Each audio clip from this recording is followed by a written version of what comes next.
സുനിൽ സുന്ദർ. എൻ്റെ ചാനലിലേക്ക് നിങ്ങൾക്ക് എല്ലാവർക്കും സ്വാഗതം. ഇന്ന് ഞാൻ പറയുന്നത് പ്രേതാനുഭവങ്ങൾ ഞാൻ എൻ്റെ ചാനലിൽ ഏറ്റവും കൂടുതൽ അവതരിപ്പിക്കുന്നതാണ്. അപ്പോൾ പ്രേതാനുഭവങ്ങൾ കൊണ്ടുവരുന്ന നമുക്ക് വരുന്ന ഏറ്റവും വലിയൊരു ബുദ്ധിമുട്ടാണ് ആത്മഹത്യാ പ്രവണത. ആത്മഹത്യ ചെയ്യാൻ തോന്നുക. ഈ തോന്നിപ്പിക്കുന്നത് നമ്മളിൽ വരുന്ന നെഗറ്റീവിൻ്റെ ഒരു സോളിൻ്റെ ഒരു പ്രവർത്തനം കൊണ്ടാണ്, പ്രസൻസ് കൊണ്ടാണ്. അതിനെക്കുറിച്ച് വിശദമായിട്ട് ഞാൻ പറയാം, ഉദാഹരണങ്ങൾ സഹിതം പറയാം. അതിനു മുമ്പ് നിങ്ങൾക്ക് ജ്യോതിഷപരമായോ വാസ്തുപരമായോ എന്തെങ്കിലും കാര്യങ്ങൾ അറിയണമെന്ന് ഞാൻ പറഞ്ഞാൽ മതി എന്നുണ്ട്. ഇപ്പോൾ ഈ സ്ക്രീനിൽ എഴുതി കാണിക്കുന്ന എൻ്റെ ഓഫീസിലെ ഓൺലൈൻ ബുക്കിംഗ് നമ്പറാണ്. ഈ നമ്പറിലേക്ക് വിളിച്ചോളൂ. 1-2 ചെറിയ കാര്യങ്ങളുണ്ട്, അതനുസരിച്ച് നിങ്ങൾ ബുക്ക് ചെയ്യണം. അങ്ങനെ നിങ്ങൾ ബുക്ക് ചെയ്താൽ നിങ്ങൾ ചോദിക്കുന്ന ജ്യോതിഷപരമോ വാസ്തുപരമായോ തന്നെ മറുപടി ഞാൻ നിങ്ങൾക്ക് തരാം. അത് കേട്ടിട്ട് നമുക്ക് നേരിട്ട് സംസാരിക്കാം. അപ്പോൾ നമുക്ക് ഇന്നത്തെ വിഷയത്തിലേക്ക് കിടക്കാം. ആത്മഹത്യ ചെയ്യുക എന്ന് പറയുന്നത് ഏറ്റവും ഹീനമായൊരു പ്രവൃത്തിയാണ്. ഒരിക്കലും നമ്മൾ നമ്മുടെ ജീവനെ കളയരുത്. അല്ലെങ്കിൽ നമ്മളെ ജീവനെ കളയാൻ പറ്റുന്ന ഒരു വിഷയങ്ങളും നമ്മുടെ ചുറ്റിനുമില്ല. പ്രധാനം വരുന്നത് എന്താണ്? നമുക്ക് കടം കയറുക. ഈ കടം വരാതിരിക്കാനുള്ള ശ്രമങ്ങളാണ് നടത്തേണ്ടത്. ഈ കടം വന്നിട്ടുള്ള മിക്ക ആൾക്കാരും നമുക്ക് ശ്രദ്ധിച്ചാൽ മനസ്സിലാകും, അമിതമായിട്ടുള്ള ചിലവ്, ആവശ്യമില്ലാത്ത ലോണ്, ആവശ്യമില്ലാത്ത പലിശക്കെടുപ്പ്, ഇതൊക്കെ തന്നെയാണ് പ്രശ്നങ്ങൾ. അപ്പോൾ നമ്മുടെ ആഗ്രഹങ്ങളെ ഒന്ന് നിയന്ത്രിച്ചാൽ തീർച്ചയായിട്ടും കടം വരാൻ നമുക്ക് മുന്നോട്ട് പോകാൻ സാധിക്കും. അതുപോലെ തന്നെയാണ് ഈ പറഞ്ഞ കണക്കുള്ള നിരാശ. ഒരു പെണ്ണിനെ കിട്ടിയില്ല എങ്കിൽ, ഒരു പുരുഷനെ കിട്ടിയില്ല എങ്കിൽ ആത്മഹത്യ ചെയ്യുക. അല്ലെങ്കിൽ കല്യാണം കഴിച്ച് നമ്മൾ ഒന്നിച്ച് ജീവിച്ചിരിക്കുന്നവർ, അവർ തമ്മിൽ എന്തെങ്കിലും ഒരു പ്രശ്നം ഉണ്ടായി പിരിഞ്ഞു പോയി, അല്ലെങ്കിൽ മറ്റൊരു ബന്ധമുണ്ടെന്ന് അറിയുന്നു, അതിൻ്റെ പേരിൽ നമ്മൾ ആത്മഹത്യ ചെയ്യുന്നു. ഇതിൻ്റെ ഒന്നും ആവശ്യമില്ല. കാര്യം ദൈവം നമുക്ക് തന്ന ജീവൻ, ആ ജീവനെ കളയാൻ നമുക്ക് പോലും അവകാശമില്ല. അതുകൊണ്ട് ഒരാളും അങ്ങനെ ചെയ്യാറില്ല. പക്ഷെ അങ്ങനെ ചെയ്യുന്നത് നമ്മളിൽ ഒരു സോളിൻ്റെ ഒരു സാന്നിധ്യം ഉള്ളത് കൊണ്ടാണ്, ഒരു പ്രേതത്തിൻ്റെ സാന്നിധ്യം നമ്മളിൽ വരുന്നത് കൊണ്ടാണ് നമ്മളിങ്ങനെയൊക്കെ ചെയ്യുന്നത്.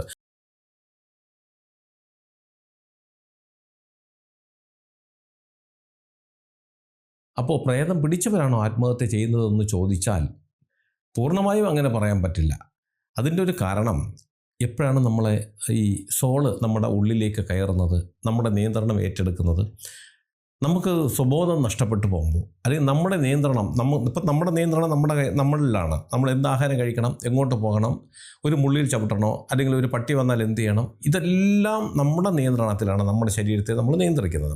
പക്ഷേ നമ്മളെ ശരീരത്തിന് നമുക്ക് നിയന്ത്രിക്കാൻ പറ്റാത്ത ചില സാഹചര്യങ്ങൾ വരും. അതാണ് ഞാൻ ഈ തുടക്കത്തിൽ പറഞ്ഞ ചില കാരണങ്ങൾ. അതായത് നമ്മുടെ പ്രിയപ്പെട്ടവർ നമ്മളെ ഒഴിവാക്കുക, നമ്മുടെ ധനം നഷ്ടപ്പെടുക, ഇങ്ങനെയൊക്കെ വരുമ്പോൾ, അല്ലെങ്കിൽ മുന്നോട്ട് പോകാൻ പറ്റാത്തൊരു സാഹചര്യം ഉണ്ടായി എന്ന് നമ്മൾ വിലയിരുത്തിക്കൊണ്ട് ഒക്കെ നമ്മൾ മുന്നോട്ട് പോകുമ്പോൾ നമ്മൾ സ്വയം നമ്മളെ നിയന്ത്രണം വിട്ടുപോകും. ആ സമയത്തിനാണ്, അല്ലെങ്കിൽ അമിതമായി ഭയപ്പെടുന്ന സമയത്തിനാണ് ഈ സോള് നമ്മുടെ ഉള്ളിലേക്ക് കയറുന്നത്. നമ്മളിലുള്ള നിയന്ത്രണം നമുക്ക് നഷ്ടപ്പെടുമ്പോൾ ഈ സോള് നമ്മുടെ ഉള്ളിലേക്ക് കയറുകയും നമ്മുടെ നിയന്ത്രണത്തെ ഏറ്റെടുക്കുകയും, നിയന്ത്രണം വെച്ചാൽ നമ്മുടെ ചിന്താഗതിയെ അത് നിയന്ത്രിക്കുകയും ചെയ്യും. അങ്ങനെയുള്ള സന്ദർഭങ്ങളിലാണ് നമുക്ക് ആത്മഹത്യ ചെയ്യാൻ തോന്നുന്നത്. അതായത് ഇങ്ങനെ ദുഃഖിച്ചിരിക്കുകയാണ്. ഞാൻ ആ തുടക്കം പറഞ്ഞ എന്തെങ്കിലും ഒരു കാരണം നമ്മുടെ ജീവിതത്തിലേക്ക് വന്നിട്ട് നമ്മൾ പരമദുഃഖിതനായിട്ട് ഇങ്ങനെ ഇരിക്കുകയാണ്. പഴയ ഈ പറഞ്ഞ കണക്ക് നൈരാശ്യം തോന്നുന്ന വിധത്തിലുള്ള വിഷാദ ഗാനങ്ങളൊക്കെ കേട്ട് കുറേ കൂടി നമ്മളങ്ങ് ദുഃഖിച്ചിരിക്കും. ഈ ദുഃഖിച്ചിരിക്കുന്ന സമയത്തിന് നമ്മുടെ നിയന്ത്രണം തീർച്ചയായിട്ടും നമുക്ക് നഷ്ടപ്പെട്ടു പോകും. അതായത് ഒരു മനുഷ്യന് കരയുന്നു, ആരും നമ്മുടെ ഏറ്റവും പ്രിയപ്പെട്ടവരെയോ അല്ലെങ്കിൽ നമ്മളെ ബഹുമാനിക്കുന്ന മുമ്പിൽ വെച്ച് നമ്മൾ കരയാറില്ല. അങ്ങനെ കരയുന്നെന്നുണ്ടെങ്കിൽ നമ്മളാകെ തകർന്നിട്ടാണ് നമ്മൾ കരയുന്നത്. ഈ തകർന്നു എന്ന് പറഞ്ഞാൽ നമ്മുടെ മനസ്സിൻ്റെ നിയന്ത്രണമാണ് നമുക്ക് വിട്ടുപോകുന്നത്. നമ്മളെ ബഹുമാനിക്കുന്നവരാണ്, അവർ മുമ്പേ നമുക്ക് കരയാൻ പാടില്ല എന്ന് നമുക്ക് ചിന്തിക്കാം. പക്ഷേ അങ്ങനെ ചിന്തിക്കാനുള്ള ഒരു ബുദ്ധി പോലും, അല്ലെങ്കിൽ അങ്ങനെ ചിന്തിച്ചാൽ പോലും അത് നിയന്ത്രിക്കാനുള്ള ശക്തി നമുക്ക് നഷ്ടപ്പെടുമ്പോഴാണ് ആരുടെ മുന്നിൽ നിന്ന് നമ്മൾ പട്ടി കരയും പോലെ കരയുന്നത്. അതായത് സ്വയം നമ്മളെ നിയന്ത്രിക്കാനുള്ള നമ്മളെ നിയന്ത്രണം നമ്മളെ വിട്ടുപോയി കഴിഞ്ഞിരിക്കുന്നു. ഈ സമയത്തിലാണ്, ഈ ഒരു ഗ്യാപ്പിലാണ് ഈ പറഞ്ഞ സോള് നമ്മുടെ ഉള്ളിലേക്ക് കയറുന്നത്. കയറിക്കഴിഞ്ഞാൽ സോള് വന്നിട്ട് ഇവൻ്റെ പ്രശ്നം പരിഹരിച്ചു കൊടുക്കുക, ഇവൻ്റെ കടം തീർത്തു കൊടുക്കാമെന്നോ, അല്ലെങ്കിൽ ഇവൻ്റെ പ്രിയപ്പെട്ടവരെ തിരിച്ചു കൊണ്ട് കൊടുക്കാമെന്നോ, ഇല്ലെങ്കിൽ ഇവൻ്റെ ലോൺ അടച്ചു കൊടുക്കാമെന്നോ എന്നൊന്നുമല്ല. അത് വരുന്നത് നമ്മളെ നശിപ്പിക്കാൻ തന്നെയാണ്, നമ്മുടെ ജീവൻ എടുക്കാൻ തന്നെയാണ്. അതിങ്ങോട്ട് വന്നു കഴിഞ്ഞാൽ ഈ തകർന്നിരിക്കുന്നവനെ ഒന്നുകൂടി അത് ബൂസ്റ്റ് ചെയ്യും, ഒന്നുകൂടി അതിനെ അതായത് എഴുതിയിൽ എണ്ണ ഒഴിച്ചു കൊടുക്കുന്നൊരവസ്ഥ ഉണ്ടാക്കിയിട്ട് ഈ പറഞ്ഞ കണക്ക് ആത്മഹത്യ ചെയ്യാൻ ഒരു ചിന്ത, ഒരു ടെൻഡൻസി മനസ്സിലേക്ക് ഉണ്ടാകും. ഒരു നിമിഷം കൊണ്ട് ആത്മഹത്യ ചെയ്യും. അതിൻ്റെ ഒരു ഉദാഹരണം പറയുകയാണെങ്കിൽ, ഒരിക്കൽ എൻ്റെ അടുത്ത് ഒരാൾ വന്നിരുന്നു. വന്നത് അയാൾ ആത്മഹത്യ ചെയ്തു. പക്ഷെ ആരൊക്കെയോ കണ്ട് അറുത്തള്ളിയിട്ടു, രക്ഷപ്പെട്ടു. രക്ഷപ്പെട്ടതിന് ശേഷം പിന്നെ അദ്ദേഹത്തിന് ജീവിതത്തിൽ എങ്ങനെ മുന്നോട്ട് പോകണം എന്നറിയാൻ വേണ്ടിയിട്ടാണ് അദ്ദേഹം എൻ്റെ അടുത്ത് വന്നിരുന്നത്.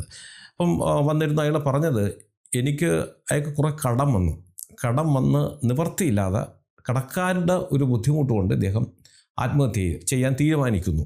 അപ്പം അതിനു മുമ്പ് ആത്മഹത്യ ചെയ്യാൻ തീരുമാനിക്കുന്നതിന് മുമ്പ് ഇദ്ദേഹം കൂട്ടുകാരോടൊപ്പം പോകുന്നു, മദ്യപിക്കുന്നു, ഒളിച്ച് ഈ പാറപ്പുറത്തും അവിടെ ഇവിടെയൊക്കെ കുറ്റിക്കാട്ടിനിടയ്ക്കൊക്കെ പോയിരിക്കുന്നു. അതായത് ഇയാൾ മറ്റുള്ള പുറം ലോകമായിട്ടുള്ള ബന്ധങ്ങളൊക്കെ വിട്ടിട്ട് ഭാര്യ മക്കളെക്കുറിച്ച് ചിന്തിക്കുന്നില്ല. ഇങ്ങനെ അയാളുടെ നിയന്ത്രണം വിട്ടു പോകുന്നു. ഭാര്യയും മക്കളെ ഒരു ദിവസം പോലും പിരിഞ്ഞ് നിൽക്കാത്ത മനുഷ്യനാണ് അദ്ദേഹം. നിയന്ത്രണം വിട്ടുപോകുന്നു, അദ്ദേഹത്തിൻ്റെ തൊഴിലിൽ ശ്രദ്ധിക്കുന്നില്ല. വല്ലാത്തൊരു മാനസികാവസ്ഥ വന്നപ്പോൾ ഇദ്ദേഹം ഇദ്ദേഹത്തിൻ്റെ വീട്ടിൽ അവിടെ നിന്ന് കുറച്ച് മാറിയിട്ട് ഒരു പാറയും അവിടെയൊക്കെ ഒരു സ്ഥലമുണ്ട്. അവിടെ അങ്ങനെ ഇരുന്നപ്പോഴത്തേക്കാണ് പെട്ടെന്ന് ഇദ്ദേഹത്തിൻ്റെ മനസ്സിലേക്ക് തോന്നുന്നത്, എനിക്ക് ആത്മഹത്യ ചെയ്യണം, എനിക്ക് ജീവിച്ചിരുന്നിട്ട് കാര്യമില്ല. അപ്പോൾ എൻ്റെ ഭാര്യ മക്കളോ അവരൊക്കെ എങ്ങനെയെങ്കിലും ജീവിച്ചോളും, ഞാനുള്ളത് കൊണ്ടാണല്ലോ അവരെന്നെ പ്രതീക്ഷിക്കുന്നത്. അപ്പോൾ ഞാൻ മരിച്ചു കഴിഞ്ഞാൽ അവരെങ്ങനെയെങ്കിലൊക്കെ ജീവിച്ചോളും. അപ്പോൾ ഇദ്ദേഹത്തിന് ഒരു വെപ്രാളം, വെള്ളം കുടിക്കുന്നതിനേക്കാളും, ദാഹിച്ച് വെള്ളം കുടിക്കുന്നതിനേക്കാളും, വിശന്നിരുന്നിട്ട് ആഹാരം കഴിക്കുന്നതിനേക്കാളും 1,00,000 രൂപ ബാങ്കിൽ കിട്ടി അത് പോയി വാങ്ങിക്കുന്നതിനേക്കാളേറെ ഇദ്ദേഹത്തിന് ആർത്തി തോന്നിയത് കഴുത്തിൽ കുരുക്കിടാനാണ്. അദ്ദേഹം എന്നോട് പറയുകയാണ്, ഇനി എത്ര രൂപ കിട്ടിയാലും ഇതിൽ നിന്ന് പിന്മാറണ്ട, കടങ്ങളൊക്കെ പോട്ടെ, ഭാര്യ പോട്ടെ, മക്കൾ പോട്ടെ, മറ്റെല്ലാം പോട്ടെ, പക്ഷെ എനിക്ക് ആത്മഹത്യ ചെയ്യണം. അത് അദ്ദേഹത്തിനൊരു ഹരമായി മാറി. അത് മാത്രമായി അദ്ദേഹത്തിൻ്റെ തലച്ചോറിലെ ചിന്ത. അദ്ദേഹം നേരെ അവിടുന്ന് കുറച്ച് ദൂരമുള്ള വീടെത്തിയിട്ട് വീട്ടിനകത്ത് കയറാതെ പുറത്ത് പോയിട്ട് അവിടെ ഇരുന്ന ഒരു കയറ് കഷ്ണം എടുത്തിട്ട് കയറും കൊണ്ട് നേരെ ഇദ്ദേഹം വീണ്ടും ഈ സ്ഥലത്ത് വന്നിട്ട് അപ്പം വീട്ടിൽ നിന്ന് കയറെടുക്കുമ്പോൾ അദ്ദേഹത്തിന് ഒരു ചെറിയൊരു മനസ്സിനൊരു വ്യത്യാസം വന്നു. ഇത് വേണോ വേണ്ടയോ എന്നുള്ളതിനെക്കുറിച്ച് ചെറിയൊരു വ്യത്യാസം വന്നു. അങ്ങനെ അദ്ദേഹം എങ്കിലും ഈ ഒരു ചിന്ത, അദ്ദേഹം ഈ രക്ഷപ്പെട്ട് എൻ്റെ അടുത്ത് വന്നിരുന്നിട്ട് പറയുകയാണ്, ആ ഒരു ചിന്ത അത് എൻ്റെ ചിന്തയല്ല, ആരോ എന്നിലേക്ക് തന്ന ഒരു ചിന്തയാണ്, എന്നെ കൊണ്ട് ചിന്തിപ്പിക്കുകയാണ്. പെട്ടെന്ന് നടന്ന്, അതായത് എന്തോ ഒരു ആവേശം പോലെ അവിടെ പോയി ഇദ്ദേഹം കഴുത്തിൽ കുരുക്കിട്ട് തൂങ്ങി. പക്ഷെ തൂങ്ങിയ സമയത്തിന് ഇദ്ദേഹത്തിൻ്റെ ഭാഗ്യം കൊണ്ട് എന്താണെന്നറിയില്ല, അവിടെ നിന്ന് കുറച്ച് ദൂരം ഒരു ഒറ്റയടി പാതയുണ്ട്. ഈ പാതയിൽ കൂടെ പോയ ഒരാൾ നോക്കുമ്പോൾ ഇയാൾ കിടന്ന് പിടയ്ക്കുന്നു. അവിടെ നിന്ന് കിടന്ന് കുറച്ച് വിളിച്ചു, അയാളെ വിളിച്ചു. അടുത്ത പറമ്പിൽ കിളച്ചുകൊണ്ടെന്ന് എല്ലാവരും കൂടെ ഓടി വന്ന് ഇയാളെ കാലിൽ പൊക്കി പിടിച്ച് അറുത്ത് എള്ളിയിട്ടു കൊണ്ടുപോയി ചികിത്സയൊക്കെ കഴിഞ്ഞിട്ടാണ് ഇദ്ദേഹം പിന്നെ എൻ്റെ അടുത്ത് വന്നത്. അപ്പോൾ അദ്ദേഹം തന്നെ പറയുന്നുണ്ട്, ഇത് എനിക്ക് സംഭവിച്ചു പോയ ഏറ്റവും വലിയ അബദ്ധമാണ്, എൻ്റെ ചിന്തയല്ല, എന്നിൽ ആരോ ഉണ്ട്, എന്നെക്കൊണ്ട് ആരോ, എനിക്ക് കാണാൻ പറ്റാത്ത വിധത്തിൽ ആരോ എന്നോടൊപ്പം നിന്നുകൊണ്ട് നിയന്ത്രിക്കുന്നുണ്ട്. നീ ഇത് ചെയ്യുമെന്ന് പറഞ്ഞ് വശ്യമായ ഒരു ഭാഷയിൽ, വശ്യമായ ഒരു ശബ്ദത്തിൽ എന്നെ നിയന്ത്രിക്കുന്ന ഒരു ശബ്ദം എന്നോടൊപ്പം, ഒരു വ്യക്തി എന്നോടൊപ്പം ഉണ്ട് എന്ന് എനിക്ക് മനസ്സിലായി. അയാളാണ് എന്നെ കൊണ്ട് ചെയ്യിപ്പിച്ചത്. ഇതുപോലെ ഒരുപാട് അനുഭവങ്ങൾ. വിഷം കുടിച്ചു വന്ന ഒരാൾ, അയാളും വിഷം കുടിച്ചിട്ട് അവസാനം രക്ഷപ്പെടുന്നു, പക്ഷെ മരിച്ചുപോയി. അങ്ങനെ ആ രക്ഷപ്പെട്ട് വന്നപ്പോഴത്തേക്കും അയാളെ ഞാൻ കാണാൻ പോയിരുന്നു. ചെന്നപ്പോഴത്തേക്ക് അയാൾ പറഞ്ഞത്, എനിക്ക് പറ്റിപ്പോയതാണ്, ആരും എന്നെ കൊണ്ട് ചെയ്യിപ്പിച്ചതാണ്. അതും ഇതേ കണക്കൊരു കുടുംബ പ്രശ്നമായിരുന്നു. കുടുംബ പ്രശ്നം, കടവുണ്ട്, കടം വന്നു കഴിഞ്ഞപ്പോൾ കുടുംബ പ്രശ്നമായി. ഈ രണ്ടും കൂടി വന്നപ്പോൾ പിന്നെ ജീവിച്ചിരിക്കേണ്ടതെന്ന് അദ്ദേഹത്തിന് തോന്നിപ്പോയി. അതിൻ്റെ പേരിൽ പക്ഷെ അപ്പോഴും അദ്ദേഹത്തിന് ആത്മഹത്യ ചെയ്യണമെന്നില്ല. അദ്ദേഹത്തിൻ്റെ മൂത്ത സഹോദരി ഉണ്ട്, അമ്മയെ പോലെയാണ്. അവരുടെ വീട്ടിൽ പോയി കുറച്ച് ദിവസം അവിടെ നിൽക്കാം എന്നുള്ള ധാരണയുടെ പുറത്ത് നിന്നു. പക്ഷെ പെട്ടെന്ന് ഇദ്ദേഹത്തിന് തോന്നുന്നു, അത് വേണ്ട, ഒരിടത്തും പോണ്ട, എനിക്ക് ആത്മഹത്യ ചെയ്യണം.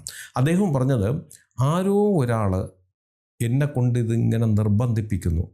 അതൊരു വലിയ ഒരു ഹാബിറ്റായിട്ട് എനിക്ക് തോന്നുകയാണ്. എനിക്ക് ആത്മഹത്യ ചെയ്താൽ മതി, എനിക്ക് വേറെ ഒന്നും വേണ്ട, ആരെങ്കിലും എൻ്റെ പ്രശ്നം പരിഹരിക്കാമെന്ന് പറഞ്ഞാൽ എനിക്ക് വേണ്ട, എനിക്കിന്നിപ്പോൾ ആത്മഹത്യ ചെയ്യണം. ഈ ഒരു ചിന്ത അദ്ദേഹത്തിലേക്ക് ഉണ്ടാക്കുകയും അദ്ദേഹം വിഷമടിക്കുകയും ചെയ്തു. വാഴയ്ക്ക് വെച്ചിരുന്ന എന്തോ സാധനമാണ്, അത് കൊടുത്ത് കഴിച്ചു. പക്ഷേ രക്ഷപ്പെട്ടെങ്കിൽ അധികങ്ങളൊന്നും പോയില്ല, മരണപ്പെട്ടു പോയി. അപ്പോൾ ഇങ്ങനെ ഒരുപാട് പേര് ആത്മഹത്യയിൽ നിന്ന് രക്ഷപ്പെട്ടു വന്ന ഒരുപാട് പേരുടെ അനുഭവങ്ങൾ, അത് ഏറ്റവും കൂടുതൽ ഞാൻ കണ്ടിട്ടുള്ള തൂങ്ങി മരിക്കാൻ പോയവരുടെയൊക്കെയാണ്. അവർ പറയുന്നു, അതായത് അന്ന് വരെ ഈ നല്ല രീതിയിൽ ഒരു ഉറപ്പിച്ചൊരു കയറുകൊണ്ട് കെട്ടാൻ അറിഞ്ഞൂടാത്ത ഞാൻ പോലും കൃത്യമായി കെട്ടിടുന്നു, അത് കഴുത്തിൽ മുറുകുന്ന വിധത്തിൽ. ഇതൊന്നും എനിക്കറിയില്ല. അത് രക്ഷപ്പെട്ടു വന്നും പറഞ്ഞ് ഇനിയും അങ്ങനെ ഒരു കെട്ട് കെട്ടാൻ പറഞ്ഞ് എനിക്കറിയില്ല. ഇതാരോ എന്നെ കൊണ്ട് ചെയ്യിപ്പിക്കുന്നതാണ്. ഇതിൽ നിന്നും നമ്മൾ മനസ്സിലാക്കേണ്ടത് ഈ സോളാണ്, അതായത് പ്രേതങ്ങൾ. എൻ്റെ ഒരു അറിവ് വെച്ചിട്ട് പറയണം, ഒരുപാട് പേര്, നൂറുകണക്കിന് ആൾക്കാർ ആത്മഹത്യയിൽ നിന്ന് രക്ഷപ്പെട്ടു വന്നവരെ എനിക്കറിയാം. അവരുമായിട്ട് ഞാൻ വരുമ്പോൾ ഞാൻ ഇതിനെക്കുറിച്ച് അവരോട് അപ്പോഴുള്ള അവരുടെ മാനസികാവസ്ഥയെക്കുറിച്ച് ഞാൻ ചോദിക്കാറുണ്ട്. എനിക്ക് പരിചയമുള്ള ഒരുപാട് ഇതേ കണക്ക് ഞാൻ കൈകാര്യം ചെയ്യുന്ന വിധത്തിൽ കൈകാര്യം ചെയ്യുന്നവരൊക്കെ പറയാറുണ്ട്, ഈ ആത്മഹത്യ ചെയ്യാൻ വരുമ്പോൾ ചെയ്യിപ്പിക്കുന്നത് ഇതേ കണക്കുള്ള പ്രേതങ്ങളാണ് എന്ന് പലപ്പോഴും പറയാറുണ്ട്. അപ്പോൾ നമുക്ക് അങ്ങനെ എന്തെങ്കിലും ഒരു ടെൻഡൻസി, അതായത് ആത്മഹത്യ ചെയ്യണം എന്ന ടെൻഡൻസി നമുക്ക് തോന്നി ചിന്തിക്കുക, ഇത് നമ്മുടെ ഇഷ്ടമല്ല. നമ്മളെക്കൊണ്ട് ഒരു ശക്തി, അദൃശ്യമായ ഒരു ശക്തി നമ്മളെ കൊണ്ട് ചെയ്യിപ്പിക്കുന്ന ഒരു കർമ്മമാണ്, ഒരു അപകടമാണ്. നമ്മുടെ പ്രിയപ്പെട്ടവരെയും നമ്മുടെയും ജീവനെ ഈ ഭൂമിയിൽ നിന്ന് തുടച്ചു നീക്കാൻ വേണ്ടിയിട്ട്, ഈ പ്രേതങ്ങൾ അങ്ങനെയാണ്, ആത്മാക്കൾ അങ്ങനെയാണ്. അത് ആത്മാക്കളെന്ന് പറയുമ്പോൾ ദുരാത്മാക്കൾ അങ്ങനെയാണ്. അവരൊരിക്കലും നമ്മളെ നന്നാക്കാനോ അല്ലെങ്കിൽ നമ്മളെ മനസ്സിന് സന്തോഷം തരാനോ നമ്മുടെ ജീവിതത്തിൽ ഉയർച്ച ഉണ്ടാക്കാനോ വേണ്ടിയിട്ടൊന്നുമല്ല അവർ നമ്മളോടൊപ്പം നിൽക്കുന്നത്. നമ്മളെ പൂർണ്ണമായും നശിപ്പിച്ച് കളയുന്നതിന് വേണ്ടിയിട്ടാണ്. അപ്പോൾ നമ്മളൊന്ന് മനസ്സിലാക്കുക, നമുക്ക് നിയന്ത്രിക്കാൻ പറ്റാത്ത വിധം ഒരു പ്രശ്നം നമ്മളിലേക്ക് വന്നാൽ ഒറ്റപ്പെട്ട് പോയി മാറിയിരിക്കാതിരിക്കുക. ഒറ്റപ്പെട്ട് നമ്മൾ ഒരിടത്തും പോകരുത്. പ്രത്യേകിച്ച് ഇങ്ങനൊരു പ്രശ്നം വരുമ്പോൾ നല്ല സുഹൃത്തുക്കളെയോ ബന്ധുക്കളെയോ എവിടെയെങ്കിലുമൊക്കെ പോയി അവരോടൊപ്പം നമ്മൾ ചിലവഴിക്കുക. ഒറ്റയ്ക്ക് മാറിയിരിക്കുമ്പോൾ ഇതുപോലുള്ള ചിന്തകൾ നമ്മളിലേക്ക് വരാനും നമ്മൾ ആത്മഹത്യയിലേക്ക് പോകാനുള്ള ഒരു സാഹചര്യം വളരെ കൂടുതലാണ്. അതിനേക്കാളും ഉപരി നമ്മൾ മനസ്സിലാക്കേണ്ട ഒരു തത്വം, ഈ ജീവൻ ദൈവം നമുക്ക് തന്നതാണ്. ദൈവം തന്നിട്ടുണ്ടെങ്കിൽ ഇത്ര വർഷം, ഇത്ര ദിവസം, ഇത്ര മണിക്കൂർ, ഇത്ര മിനിറ്റ്, ഇത്ര സെക്കൻഡ് നീ ഭൂമിയിൽ ജീവിച്ചിരിക്കും. അതും ദൈവത്തിൻ്റെ കൽപ്പനയാണ്. ആ കാല അളവിനുള്ളിൽ ഒരുപാട് കാര്യങ്ങൾ നമ്മൾ അനുഭവിച്ച് തീർത്തേ പറ്റൂ. അത് നല്ലതായാലും ചീത്തയായാലും അത് അനുഭവിച്ച് തന്നെ തീർക്കണം. അതൊരു വിധിയാണ്. അത് അനുഭവിച്ച് തീർത്തിട്ട് സന്തോഷമായിട്ട്, അത് ഈ ജന്മത്തിൽ നമ്മൾ ചെയ്യേണ്ടുന്ന കർമ്മങ്ങളെല്ലാം പൂർത്തിയാക്കിയിട്ട് നമ്മൾ മുന്നോട്ട് പോയാൽ, അതായത് ദൈവം വിളിക്കുമ്പോൾ നമുക്ക് മരണം നമ്മൾ സ്വീകരിക്കേണ്ട, അതൊന്ന് കൊണ്ടുപോയിക്കൊള്ളാം. അങ്ങനെ ചെയ്താൽ അടുത്ത ജന്മമെങ്കിലും നമുക്ക് സന്തോഷകരമായിട്ട് ജീവിക്കാനുള്ള ഒരു അവസരം കിട്ടും. ആത്മഹത്യ ചെയ്യുന്ന ആത്മാക്കൾ ഏറ്റവും കൂടുതൽ മോക്ഷപ്രാപ്തി കിട്ടാതെ അലഞ്ഞു തിരിയുന്നതാണ്.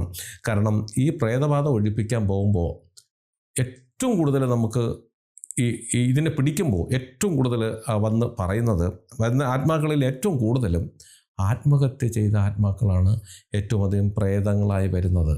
അത് തന്നെയാണ് ഇന്ന് ഞാൻ ഈ ഒരു വിഷയം എടുക്കാനുള്ളൊരു കാരണം.